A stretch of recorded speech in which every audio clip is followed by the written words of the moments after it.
आज इस वीडियो में हम लोग देखेंगे मैट्रिक का बिहार बोर्ड का सेकेंडरी सेंटअप एग्जामिनेशन 2021 हिंदी। आज हम लोग हिंदी के ऑब्जेक्टिव का देखेंगे टोटल सॉल्यूशन। देखिए टोटल इसमें आपको 100 क्वेश्चन है, जिसमें कि 100 में हम आपको यानी 100 का आंसर बताएंगे, लेकिन आपको जो एग्जाम में ओनली 50 का आंसर देना होता है। बट हम आपको इस वीडियो में 100 का सॉल्यूशन बता रहे हैं, जिससे कि आपको आने वाले फाइनल एग्जाम में बहुत ज़्यादा हेल्प मिलेगी। तो वीडियो को अंतिम तक देखिएगा। अगर आप क्लास 10th के स्टूडेंट हैं तो वीडियो को जरूर देखें, और आप ये भी देखें कि आपने कितने प्रश्नों का सही उत्तर बनाया है, और आप इससे देखेंगे कि आपको एग्ज़ाम की कितनी तैयारी अभी हुई है और कितने करने की ज़रूरत है। और अगर आप क्लास 10th का कंप्लीट प्रिपरेशन करना चाहते हैं तो चैनल को सब्सक्राइब कर लें, और अपने मित्रों के साथ जो कि क्लास 10th में पढ़ रहे हैं उनके साथ भी शेयर करें। तो चलिए चलते हैं ऑब्जेक्टिव की तरफ। तो देखिए हम लोग देखते हैं नंबर फर्स्ट से टोटल 100 का देखेंगे एक एक करके। भीमराव अंबेडकर की दृष्टि में लोकतंत्र के लिए क्या आवश्यक है? लोग समझदार हो, लोग गतिशील हो, लोग धनवान हो, लोगों में पारस्परिक श्रद्धा और सम्मान का भाव हो। तो देखिए लोगों में पारस्परिक श्रद्धा और सम्मान का भाव हो। The rise and fall of the Hindu women के लेखक है डॉक्टर बाबा साहेब भीमराव अंबेडकर, बीराव अंबेडकर। अब चलिए देवत विज्ञान। तो देखिए देवत में नाम ही है देव, सो इसमें क्या होता है देव विज्ञान। नाखूनों को किससे रगड़कर लाल और चिकना बनाया जाता था? देखिए नाखूनों को आज भी जो है ना मोम और आदि। दैवत विज्ञान क्या है? तो देखिए दैवत विज्ञान में देव विज्ञान होता है, नाम में ही दैवत है, सो देव विज्ञान। नाखून को किसके रगड़कर लाल और चिकना बनाया जाता था? मोम और आंता से। अब हम लोग चलते हैं नंबर 6। दारिश क्या है? ठीक है, दारिश क्या है? तो दारिश जो है प्राचीन कालीन सोने का सिक्का था, जिसका नाम था दारिश। काशी को किस नगरी के रूप में जाना जाता है? तो काशी को देवनगरी के रूप में जाना जाता है। काशी को क्या जाना जाता है? देवनगरी के रूप में। अब हम लोग चलते हैं नंबर 8। नंबर 8 में क्या? शिक्षक का अर्थ होता है। तो देखिए शिक्षक जो था ये मोम था। शिक्षक क्या था? मोम। बहादुर ने माँ के रखे रुपयों में से कितने रुपये निकाल लिए थे? 2 रुपया। जब बहादुर ने भैंस को मारा था और उसकी माँ ने बहादुर को खूब पीटा था, तो वो 2 रुपये लेकर भाग गया था। परंपरा का मूल्यांकन शीर्षक पाठ किसके द्वारा लिखा गया है? तो परंपरा का मूल्यांकन जो है रामविलास शर्मा जी के द्वारा लिखा गया। आगे हम लोग चलते हैं जित जित में निरखत हूँ पाठ के केंद्र में। तो इसमें बिरजू महाराज का पूरा कहानी बताया गया, सो इसका केंद्र में कौन सा है? बिरजू महाराज। अब देखिए यंग इंडिया के संपादक कौन है? यंग इंडिया के संपादक है महात्मा गांधी। ये प्रश्न जो है ना हम लोगों का एसएसटी में भी आया था कि महात्मा गांधी इनमें से किनके संपादक है? ऑप्शन में था यंग इंडिया और हरिजन, जिसमें कि दोनों के संपादक है क्या? महात्मा गांधी। शेक्सपियर किस भाषा के कवि है? तो शेक्सपियर एक जर्मनी के कवि है, और ये अंग्रेजी भाषा यानी इंग्लिश के कवि है। तीसरा साक्ष्य पुस्तक किसके द्वारा लिखी गई है? तो तीसरा साक्ष्य पुस्तक जो है हम लोगों का अशोक वाजपेयी जी के द्वारा लिखी गई है, तीसरा साक्ष्य पुस्तक। राष्ट्रकूट शासक कहाँ के रहने वाले थे? तो राष्ट्रकूट शासक जो थे हमारे गौड़ प्रदेश के रहने वाले थे। आगे अब हम लोग चलते हैं नंबर 16। टो का उच्चारण कहाँ से होता है? तो टो का उच्चारण होता है हमारे मूर्धा से। अब ये सोचिएगा कि इसको टिक कौन मारा था? जो जिसने हमें ये क्वेश्चन दिया ना, ये उनका टिक मारा हुआ है, तो ये पहले से। अब देखिए नायक का सही संधि विच्छेद क्या है? तो नायक का सही संधि विच्छेद जो है ना हम लोगों का ये है नय प्लस अक। देखिए अब कैसे, अगर इधर आय रहे ना तो ये आय जो होता है ये बदल जाता है आय में। तो देखिए नो आयो को नायक, तो इसका हो जाएगा नय प्लस अक। निम्न में एक शुद्ध शब्द है। तो देखिए शुद्ध कौन है? ये देखिए गलत है, इसमें ऐसे होता है मरण। वनवास में होता है वनवास, ये हम लोगों का लग रहा सही है। रुग्ण में होता है ये रुग्ण। और रसायन में होता है रसायन। तो देखिए ये वनवास हम लोगों का जो है ये सही है। श्याम शब्द है, तो देखिए श्याम जो है ना नाम है व्यक्तिवाचक संज्ञा, क्योंकि ये किसी का पर्सनल नाम है, तो इसका हो जाएगा बी नंबर 19 का बी, व्यक्तिवाचक संज्ञा। देखिए फुटपाथ शब्द है, फुटपाथ शब्द जो है हम लोगों का ये पुल्लिंग है। कर्पूर शब्द है, देखिए ये संस्कृत का शब्द है, तो जो देसी भाषा से संस्कृत से लिया गया तो ये होगा तत्सम। कर्पूर जो है ये हम लोगों का तत्सम शब्द है। नेता शब्द का स्त्रीलिंग होता है नेताइन नहीं नेत्री, ठीक है। सर्वनाम के कितने वेद है, तो हम लोगों का इंग्लिश में सर्वनाम के 10 वेद होते हैं, बट हिंदी ग्रामर में 6 वेद होते हैं। आगे हम लोग चलते हैं 24। यह घर किस विशेषण का उदाहरण है, तो यह घर जो है यह सार्वनामिक विशेषण है इसमें, ठीक है। जिसका कर्म हो या जिनके साथ कर्म की संभावना उसे हम लोग बोलते हैं सक्रमक। अगर 2 कर्म हो तो द्विक्रमक, कर्म नहीं हो तो अक्रमक। रसखान किस वंश में जन्म हुए थे, तो रसखान का जन्म हुआ था हमारे पठान राजवंश में। मो मन मानिक ले गयो चितय चोर नंदनंद किस कविता की पंक्ति है, सी नंबर, प्रेम अयनी श्री राधिका, जिसमें कि कवि बोल रहे हैं कि मेरा मन जो है वो चितय चोर नंदनंद, यानी नंदनंद जो है मेरा मन के चित्त को चुरा कर ले गए। अब चलते हैं नंबर 28। कुंवर नारायण की कविता है, तो कुंवर नारायण की जो कविता है एक वृक्ष की हत्या। प्रेमघन अपना आदर्श किसे मानते थे, भारतेंदु हरिश्चंद्र को अपना आदर्श मानते थे प्रेमघन। लौटकर आऊँगा फिर कविता किस कवि द्वारा अनुवादित है, रेनर मारिया रिल्के द्वारा। 30 का यही तो होना चाहिए, रुकिए इसका थोड़ा भूल गए हैं तो इसे बुक में देख लीजिएगा, ठीक है। हम थोड़ा सा याद नहीं आ रहा है कि ये रेनर मारिया रिल्के या परियाग शुक्ल के द्वारा है। सो चलते हैं 31 में। जीवनानंद दास किस भाषा के प्रसिद्ध कवि है, तो ये बांग्ला भाषा के बंगाली कवि थे। आगे हम लोग चलते हैं 32 नंबर। आंगन के पार द्वार कवि की रचना है, तो सच्चिदानंद हीरानंद बादशायन अज्ञे की। मानव का रचना, सूरज मानव को भाप बनाकर सौंप गया, या पंक्ति किसकी है, हिरोशिमा की। क्योंकि देखिए हिरोशिमा में जो था ना 6 अगस्त 1945 को परमाणु बम से हमला हुआ था अमेरिका के द्वारा, और 9 अगस्त 1945 को हुआ था नागासाकी पर। तो हिरोशिमा का एक जो इसमें कविता है जिसमें कि मानव का रचा सूरज यानी परमाणु बम जो था वो मानव को भाप बनाकर सोख गया, ठीक है। यानी इतना आग था कि मानव को तुरंत से भाप बना के सोख गया। तो यह पंक्ति जो है हिरोशिमा से ली गई है। जनतंत्र का जन्म कविता के रचनाकार है रामधारी सिंह दिनकर ने हम लोगों का कविता लिखा है जनतंत्र का जन्म, जिसमें कि वो भारत के जनतंत्र के बारे में बता रहे हैं। कवि रसखान द्वारा कृष्ण भक्ति संबंधी रचनाएं प्राप्त होती है प्रेम वाटिका में, ठीक है। चलते हैं नंबर 36। चिदम्बरा किसकी द्वारा लिखी गई है, तो चिदम्बरा लिखी गई है सुमित्रा नंदन पंत के द्वारा। गुणाकर मूल्य का जन्म कब हुआ था, तो गुणाकर मूल्य का जन्म हुआ था 1935 में।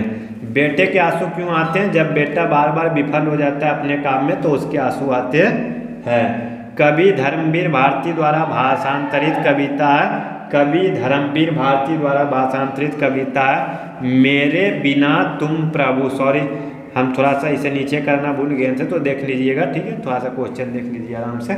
अब चलते हैं नंबर 40 में। दूसरे के इशारों पर भटकने वाले लोगों को कहते हैं अंधविश्वासी। यानी इसका मतलब होता है हम तुमको बोल दिए कि ये होगा तो आँख बंद करके करने लगो, होगा तो होगा, ऐसा नहीं करना चाहिए, तो इसी को बोलते हैं अंधविश्वासी। प्रलय शब्द में उपसर्ग कौन है, तो देखिए प्रलय में है प्रो, प्रो प्लस लय, प्रलय, ठीक है। उपसर्ग जो होता है किसी भी शब्द के आगे में जुट के उसका अर्थ को बदल देता है। पहाड़ शब्द का विशेषण है पहाड़ी। निर्भय शब्द कौन सा समास है, तो निर्भय शब्द में समास होता निह प्लस भय, यानी इसका हो जाएगा 43 का बी, अव्ययी भाव समास। कहा जा सकता है किस पदबंध का उदाहरण है, तो कहा जा सकता है, ये हम लोगों का क्या बता रहा है, एक मिनट रुकिए, कहा जा सकता है तो क्रिया पदबंध। आगामी शब्द का, आगामी मतलब आने वाला और विगत का मतलब बीत गया। आगामी का मतलब होता है आने वाला और विगत का मतलब होता है बीत गया। विलोम का होता है उल्टा, तो आने वाला का उल्टा बीत गया। जो मापा ना जा सके, देखिए आजीवन का मतलब होता है जीवन भर। आलोच्य का मतलब होता है आलोचना करने वाला, ठीक है। अभेद्य का मतलब होता है जिसे भेदा ना जा सके, और अपरिमेय का मतलब होता है जिसे मापा नहीं जा सके, जिसे परिमेय नहीं किया जा सके। अपने पैरों पर खड़ा होना, तो इसका मतलब होता है स्वावलंबी होना, ये नहीं कि पैर पर खड़ा होकर दौड़ना, ठीक है। यानी अपने आप कुछ करने की क्षमता बनाना, अपने आप कुछ करने की ताकत कर रखना, ठीक है, स्वावलंबी होना। शुद्ध वाक्य है, मैंने उन्हें कलम दी, गलत है, उसकी वहन नहीं है, इसमें उसकी होना चाहिए था, चरखा चलानी चाहिए, मुझे किताब दो, ये सही है। मधुर में प्रत्यय है रो। सूर्योदय हुआ और कुहासा जाता रहा, किस वाक्य का उदाहरण है?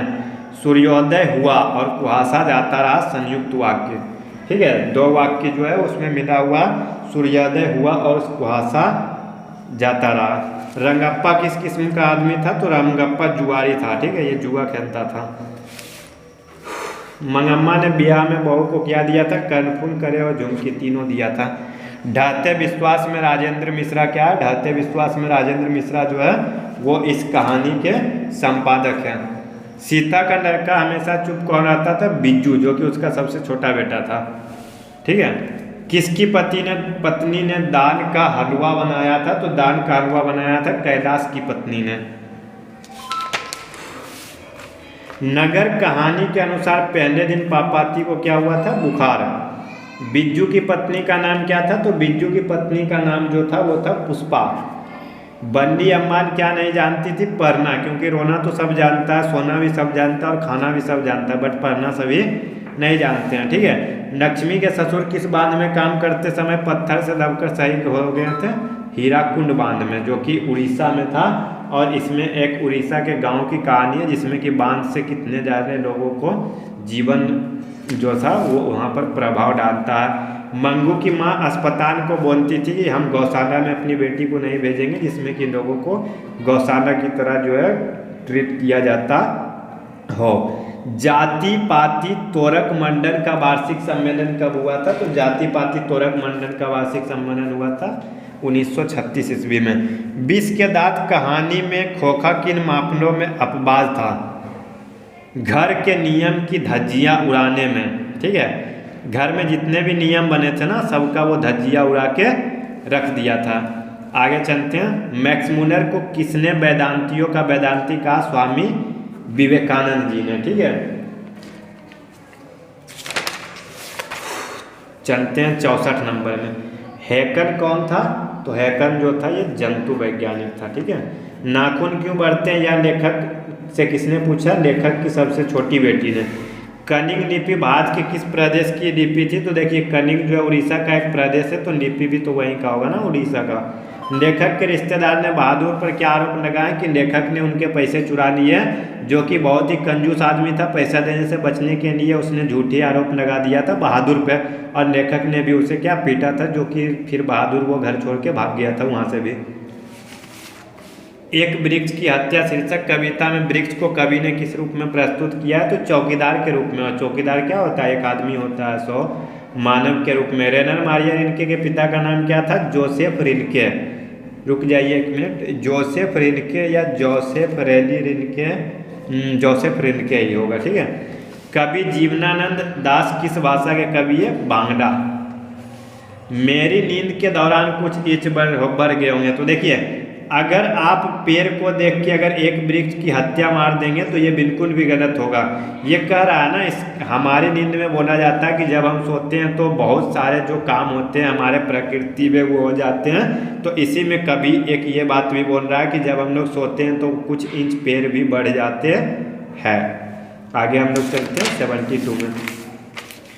छोड़ा हुआ रास्ता कहानी संग्रह किसकी रचना है? तो छोड़ा हुआ रास्ता कहानी संग्रह जो है सच्चिदानंद, हीरानंद, बादशाहन, अज्ञे की रचना। हिरोशिमा शीर्षक कविता में सूरज कहाँ निकला था?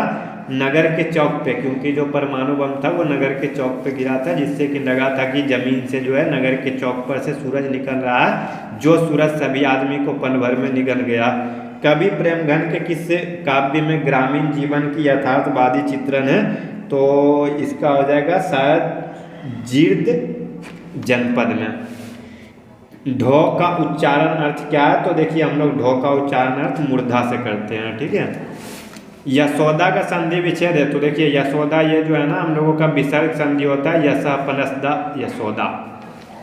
पुस्तक शब्द कौन सी संज्ञा? पुस्तक शब्द जातिवाचक। बुक जो है ये जातिवाचक संज्ञा है, क्योंकि इसमें से दुनिया के जितने भी पुस्तक है ना, दुनिया के जितने भी पुस्तक है सभी को हम पुस्तक बोल सकते हैं। दया शब्द है, तो देखिए दया, आपकी दया, आपकी दया, ठीक है, तो आपकी दया यानी स्त्रीलिंग। ओष्ठ शब्द है, ओष्ठ जो है ये संस्कृत है होठ शब्द का, तो ये तत्सम हम लोगों का देसी शब्द है, ठीक है।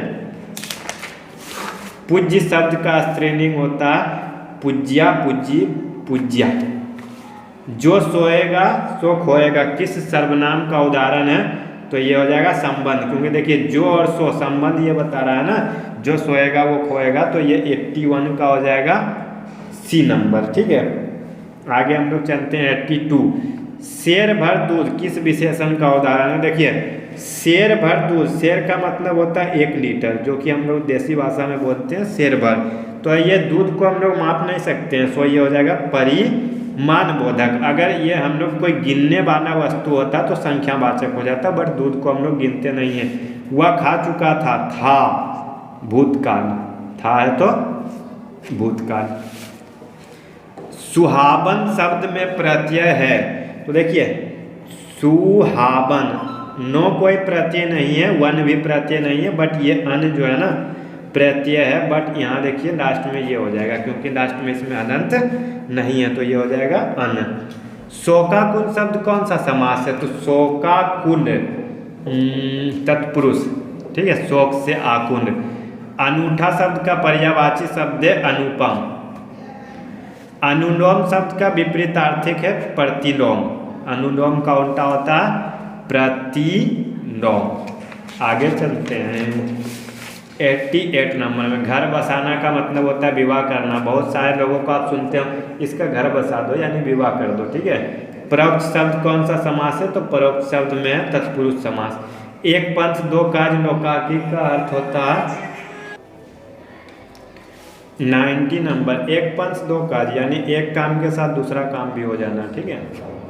वह जा रहा वर्तमान काल। ये सब देखिए बहुत ईजी क्वेश्चन है। एक आपको एक ट्रिक बता रहे हैं, जब एग्जाम देने जाइएगा ना तो 100 में से ओनली 85 क्वेश्चन को बनाने का होता है। अगर आप ये सोच रहे हैं कि हम 70 बना देंगे तो अधिक हो जाएगा, नहीं। आप जैसे देखिए ऊपर 1 2 3 4 5 इस तरह से 5 क्वेश्चन है ना, तो आप अगर 1 बनाए हैं, 3 बनाए हैं, 5 बनाए हैं, तो वो इस तरह से गिनेगा 1 2 3। जो नहीं बनाया है उसे नहीं गिनेगा, जो बनाया है उसे गिनते हुए वो शुरू से 50 क्वेश्चन देखेगा कि आपका उसमें से कितना सही है। तो आप सबसे पहले उस प्रश्न को बनाइए जिसमें कि आप 100% सेटिस्फाई है कि ये हमारा उत्तर सही है, ठीक है। जैसे कि देखिए इसमें जो है ना आपको क्या 1 2 3 ये सारा बहुत सारा इजी क्वेश्चन है। जैसे कि वह जा रहा है वर्तमान काल, पिछला था भूतकाल वाला। नयन का संधि विच्छेद है, तो देखिए इसका हो जाएगा ने प्लस अन, क्योंकि ने जो है ये बदलता ओ यो आई में, तो नो यो नो नयन, तो ने प्लस अन। परिणय में उपसर्ग है, तो परिणय में उपसर्ग है परि प्लस नय। अपमान का विलोम होता है सम्मान, ठीक है। सांबर दैया किस पाठ के कथाकार है? धरती कब तक घूमेगी। शहरों में रोज दही देना और महीने बाद पैसे लेने को कहते हैं। देखिए महीना को बोलते हैं मासिक, अगर सप्ताह को होता तो साप्ताहिक, अगर एक दिन का होता तो दैनिक, और बारी का मतलब ये थोड़ा नहीं पता है, बट ये महीना का होता यह बारी तो नहीं है कहीं इसमें, शायद इस कहानी में बारी बताया गया है, ठीक है। सी नंबर। लक्ष्मी की लक्ष्मी की कितनी लड़कियां थी, तो ये भी थोड़ा याद नहीं आ रहा है, बुक में देख लीजिएगा, ठीक है। बांध की निगरानी के लिए लक्ष्मी ने किसे भेजा? अपने बड़े बेटे को। कौन पापाती को अकेला छोड़कर नहीं जानी चाहती थी? बंदी अम्बान, उसकी मम्मी। बाष्प शब्द है, देखिए बाष्प शब्द जो है हम लोगों का इंग्लिश से आया, सो ये हो जाएगा विदेशज। तो हम लोगों का देखिए आज हम लोगों ने क्या हिंदी का भी टोटल 1 से लेकर 100 तक का सॉल्यूशन देखा है, जिसमें कि एक एक क्वेश्चन को लेके देखा है। अगर आपको इसमें थोड़ी सी भी कहीं डाउट लग रही हो तो आप कमेंट सेक्शन में हमसे पूछ सकते हैं, हम आपको ज़रूर बताएंगे। तो आज के लिए बस इतना ही, मिलते हैं नेक्स्ट वीडियो में इसके सब्जेक्टिव और बाकी और सारे सब्जेक्ट के सॉल्यूशन के साथ। तो अगर आप क्लास 10th में हैं तो इस चैनल को बिना सब्सक्राइब किए मत जाइएगा, आपको इस चैनल में क्लास 10th की कंप्लीट तैयारी करवाई जाएगी। अभी तो शुरू ही हुआ है, देखते जाइए बट कितना तैयारी होता है। तो अभी से शुरू हुआ तो हुआ, आपको एग्ज़ाम तक लगभग पूरा सिलेबस ख़त्म कर दिया जाएगा। तो मिलते हैं नेक्स्ट वीडियो में। वीडियो को देखने के लिए आपका बहुत बहुत धन्यवाद। जय हिंद।